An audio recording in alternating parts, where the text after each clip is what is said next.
मैं डॉक्टर हिमानी भाटिया राजकीय स्नातकोत्तर महाविद्यालय बारा हिंदी विभाग में कार्यरत हूँ। आज मैं आपको बीए द्वितीय वर्ष में द्वितीय प्रश्न पत्र की चतुर्थ इकाई में टेलीविज़न समाचार क्या हैं और इन्हें लिखते समय किन किन बातों का ध्यान रखना चाहिए, ये सारी जानकारियों से अवगत कराने जा रही हूँ। आज हम पढ़ेंगे टेलीविज़न के बारे में। हमारे मुख्य बिंदु हैं प्रसारण माध्यम, समाचार लेखन एवं प्रसारण, समाचार लेखन में ध्यान देने योग्य बातें। सबसे पहले हम देखते हैं कि प्रसारण माध्यम क्या है।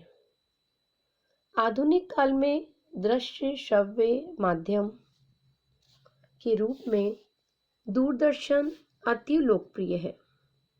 अतः आवश्यक है कि दूरदर्शन समाचार निष्पक्ष, स्पष्ट और सभी प्रकार के दबावों से अलग स्वतंत्र प्रकृति के हों।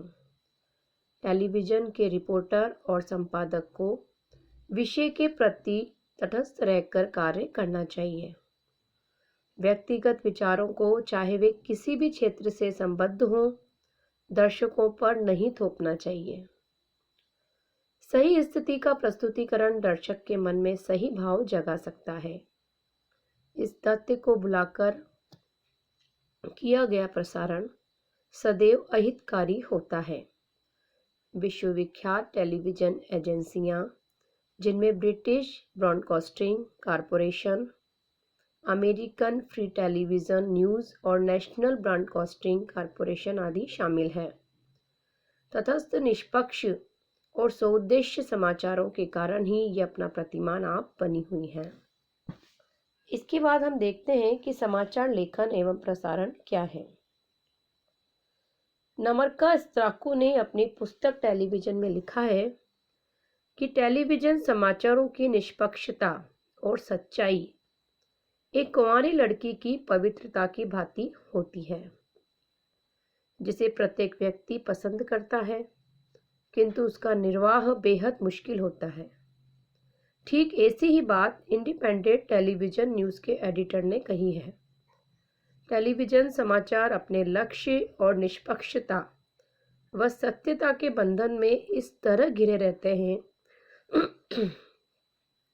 कि किसी भी सही खबर को छिपा लेना उनके हित में असंभव है, विशेषकर उन खबरों को जिनसे जनता का हित संपादित होता है। तात्पर्य यह है कि टेलीविज़न कैमरे की आंख से कुछ भी छिपा नहीं रहता है। दूरदर्शन समाचार लेखन की एक विशेष प्रक्रिया है। इसमें समाचार लेखक को अधिक संक्षिप्त, स्पष्ट और अधिकाधिक प्रभावशाली ढंग से लिखना चाहिए। इन समाचारों की शैली सरल और सुबोध हो, किंतु वह इतनी कमजोर न हो कि सामान्य स्तर से नीचे गिर जाए।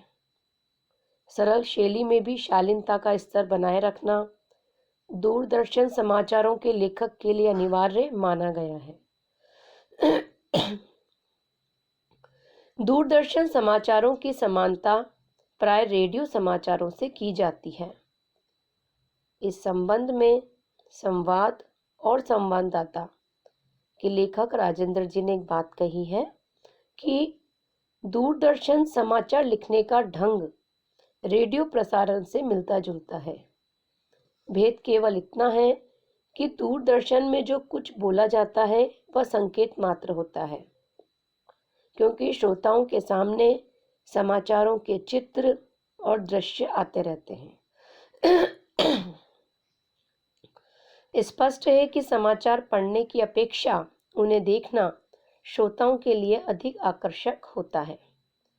अतः जब दूरदर्शन पर समाचार दिखाए जाते हैं तो उन पर टीका संकेत मात्र ही होना चाहिए। इससे दर्शक दूरदर्शन पर दिखाए जा रहे चित्रों का सम्यक रसास्वादन कर सकते हैं। अगर टीका बोझिल होगी तो दर्शक टेलीविज़न पर चित्र देखने में कठिनाई का अनुभव करेंगे। बिल्कुल सही बात है कि जब हम समाचार पढ़ते हैं तो हमें उसमें ध्वनि नहीं सुनाई देती।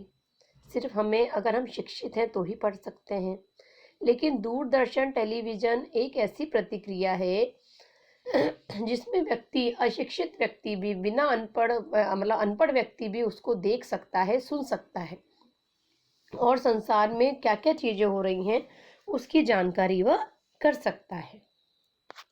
नेक्स्ट है हमारा समाचार लेखन में ध्यान देने योग्य बातें। तो दूरदर्शन समाचारों के विकास को देखते हुए उनके लेखक को महत्वपूर्ण सावधानियों और कुछ खास बातों पर ध्यान देना चाहिए। इनके आधार पर इस क्षेत्र में पर्याप्त सफलता प्राप्त की जा सकती है। टेलीविज़न समाचार लेखक के लिए ध्यान देने योग्य कुछ बातें इस प्रकार हैं। पहली है हमारी, चित्र ध्यान को आकर्षित करे, न कि शब्द को। चित्र स्वयं बोले तो किसी दूसरे को अधिक बोलने की आवश्यकता नहीं रहती है। बिल्कुल सही बात है कि जब हम किसी चित्र को देखें तो ऐसा लगे कि वो स्वयं ही उस लैंग्वेज को बोल रहा है, यानी कि उसके हाव भाव, उसकी मुद्रा ऐसी होनी चाहिए कि वो बोलने की कला उसके शरीर में भी दिखाई देनी चाहिए। दूरदर्शन समाचार के लेखक को फिल्म के संपादन के समय उसे ध्यान से देखना चाहिए। ऐसा करके वह यह जान सकता है कि कौन सा और कितना अंश दूरदर्शन में दिखाना आवश्यक होगा। दूरदर्शन समाचार के लिए चित्रों का चयन इस तरह किया जाए कि वह अपनी पूरी उपयोगिता प्रमाणित कर सके। हमारा नेक्स्ट पॉइंट है कि दूरदर्शन चित्र के साथ साथ बोलते हुए कभी अधूरे वाक्य ही बोले जाएं और उनका संबंध तस्वीर से रहे तो दूरदर्शन समाचारों का प्रस्तुतिकरण सफल सिद्ध होता है। अतः सांकेतिक शब्दों से ही काम चलाया जा सकता है। अगर समाचार लेखक को कभी किसी संदर्भ का उल्लेख करना हो तो तस्वीर से पहले या बाद में ही किया जाना चाहिए। इस संबंध में एक मान्यता यह भी है कि पहले विचार की जानकारी दी जाए और बाद में उसकी तस्वीर दिखाई जाए। जैसे हमने देखा है कि जब कभी टेलीविज़न पर समाचार बताए जाते हैं तो एक व्यक्ति आता है और वो आपको कहता है कि आज कोटा में ऐसा हुआ है, बारा में ऐसा हुआ है, बूंदी में ऐसा हुआ है। वो आपको पहले मुख्य चर्चा के जो बिंदु होता है उससे अवगत करा देता है और फिर क्या होता है, उसको क्रमबद्ध एक के बाद एक उसको ध्वनि और चित्रों के माध्यम से उसको गति देता है। मतलब शुरुआत में तो क्या करा आपने, उसके मुख्य चर्चा के बिंदु बता दिए, अब फिर उसको आपने एक एक पॉइंट को लेके उसको तस्वीर के ध्वनि के रूप में उसको चित्रित किया, उसको बताया। नेक्स्ट है हमारा कि चित्रपट का ब्यौरा सदा उससे पहले देखकर ही लिखा जाना चाहिए।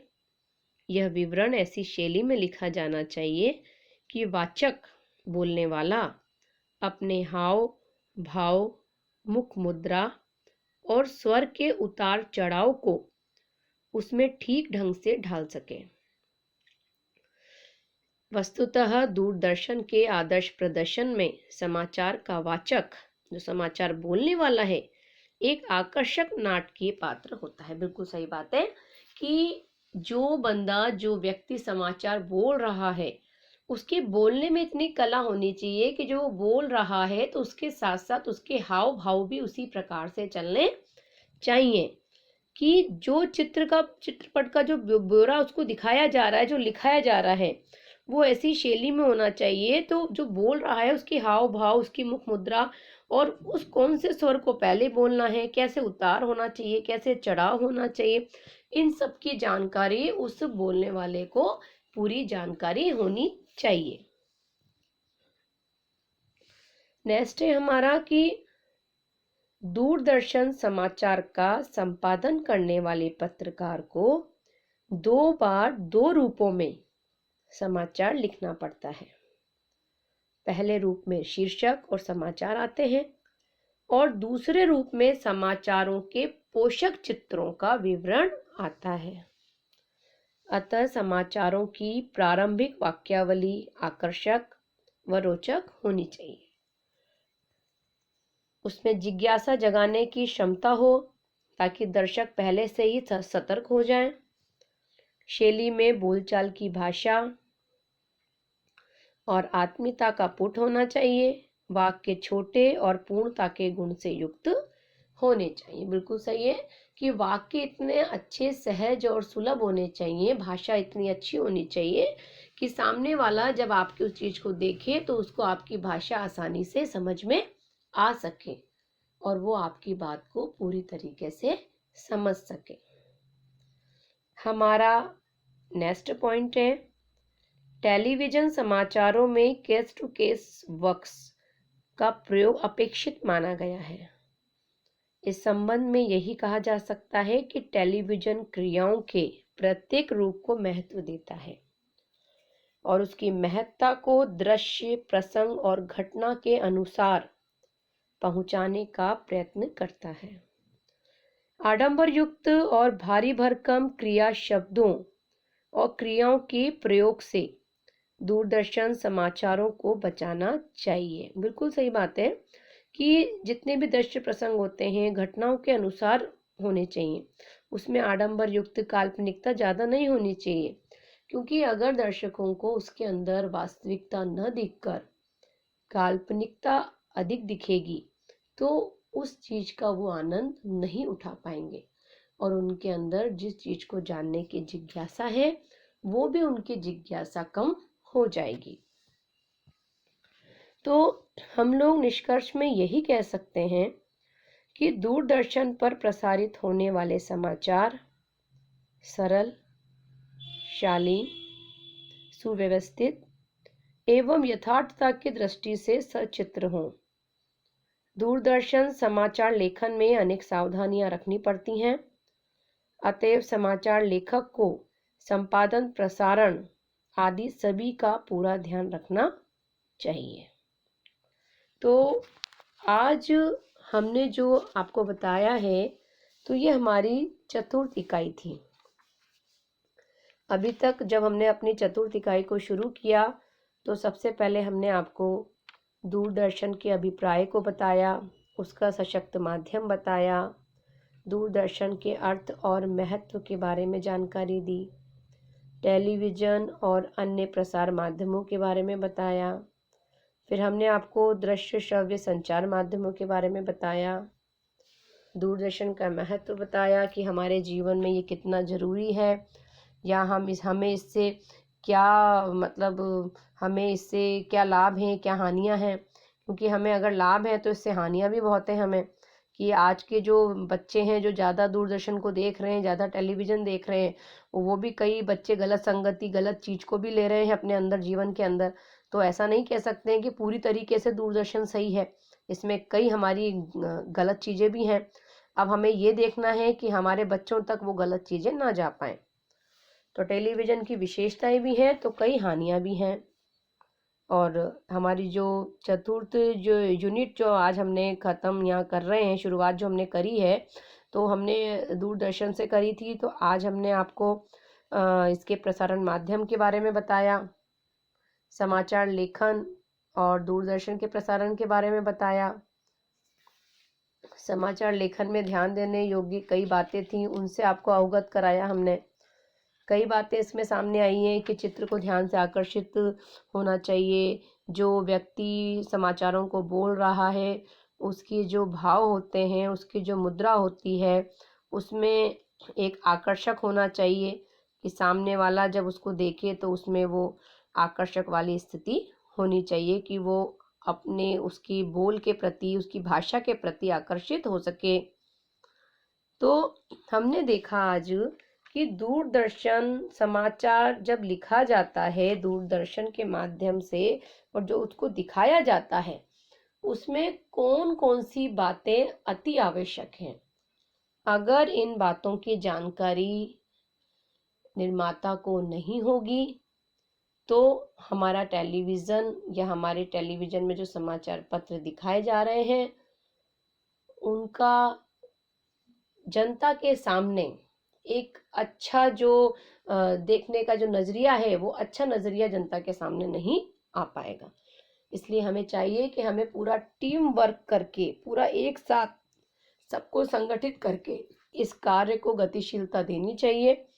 और जब भी हम दूरदर्शन पर समाचार पत्र का संपादन करें तो हमें इन सभी बातों का ध्यान रखना चाहिए।